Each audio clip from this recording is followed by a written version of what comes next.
कई माताओं की आदत है, कई भाई लोगों की आदत है, 2-3 महीना मंदिर गए, 2-3 महीना शिव जी को जल चढ़ाया, 2-3 महीना शंकर जी का पशुपति व्रत कर लिया, 2-3 महीने शिव जी के मंदिर में झाड़ू लगा ली, 2-3 महीने शंकर जी के मंदिर में पोछा लगा लिया, 2-3 महीने मंदिर में गए, जल चढ़ाया, 2-3 महीने आरती में भी शामिल हो गए, 2-3 महीना शंकर जी का व्रत उपास भी कर लिया, 2-3 महीना प्रदोष का व्रत भी कर लिया, 2-3 महीना शिव जी की आराधना कर ली, और 3 महीने के बाद फिर आराधना बंद कर दी। अब ना तो मंदिर में लोटा भर के जल चढ़ाएगी, अब ना सोमवार का व्रत करेगी, अब ना पशुपति व्रत करेगी, अब ना कोई मंदिर में जाकर झाड़ू लगाएगी, ना पोछा करेगी। उससे पूछा गया, क्यों भाई? अरियो जी, तूने मंदिर जाना क्यों बंद कर दिया? अरे भोलानाथ जी हमारी सुने ही नहीं। अच्छा, भोलानाथ जी नहीं सुना तो तूने मंदिर जाना बंद कर दिया हो? अब मैं काय को मंदिर जाऊं, मैं काय को जल चढ़ाऊं, अब मैं काय को लोटा भर के पानी चढ़ाऊं? भोलानाथ जी तो मेरी सुने ही नहीं। पर शिव महापुराण की कथा कहती है,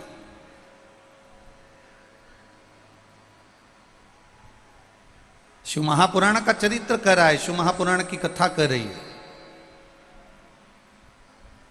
शबरी ने, माता शबरी, माता अहिल्या और विभीषण,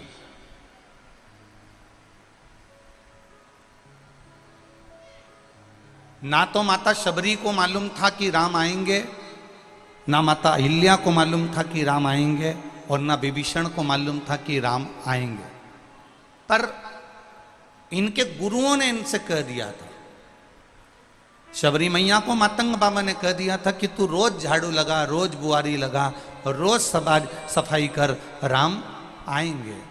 अहिल्या से गौतम बाबा ने कह दिया था, राम आएंगे, चरण रज चढ़ेगी और तुझे मुक्ति मिलेगी।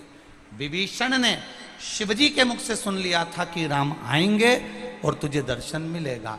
अब कब आएंगे कोई भरोसा नहीं, कितने बजे आएंगे कोई भरोसा नहीं, कौन सी तिथि को आएंगे कोई भरोसा नहीं।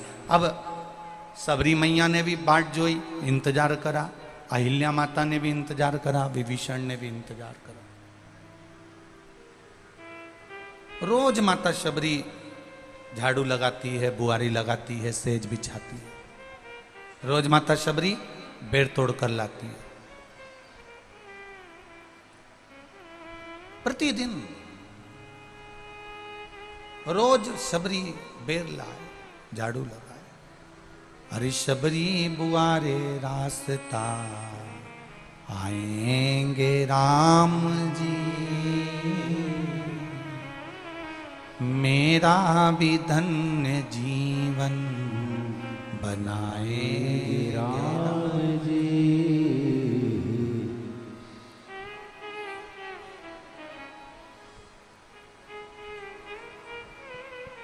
गई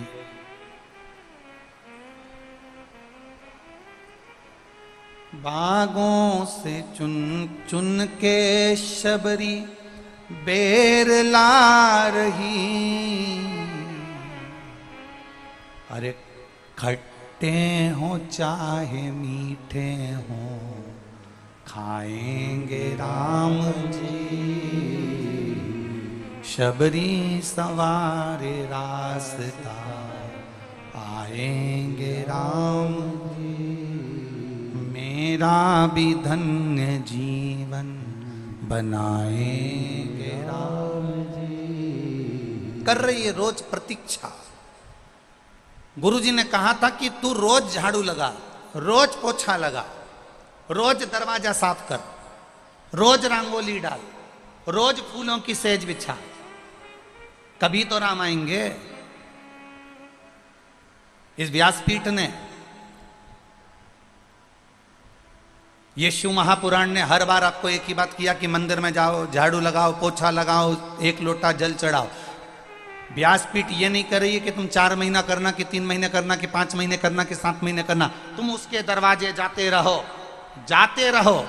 जैसे शबरी रोज बेर तोड़ के लाती थी, उसको लगता था आ जाएंगे। रोज बेर तोड़ के लाई, उसको लगा आ जाएंगे। रोज झाड़ू लगाई, आ जाएंगे। रोज सेज बिछाई, आ जाएंगे। रोज बुआरी लगाई, आ जाएंगे। रोज बेर तोड़ते तोड़ते तोड़ते तोड़ते बचपन जवानी या देहड़ी निकल गई। तब उसकी प्रतीक्षा करते करते करते करते जब समय हो गया तो प्रतीक्षा का एक दिन अंत जरूर होता है। जैसे प्रतीक्षा करते करते जब सबरी थक गई, तब सबरी के दरवाजे पर राम आए। तुम जिस दिन लोटा भर के जल चढ़ाते चढ़ाते चढ़ाते चढ़ाते चढ़ाते चढ़ाते तुम्हारा जीवन निकल जाए, तब समझ लेना कि शिव का दर्शन तुम्हें होगा जरूर। ये निश्चितता, ये निश्चितता।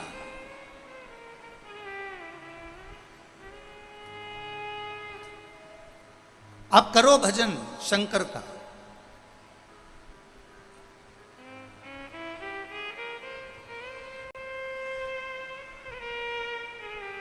आप करो उसका स्मरण।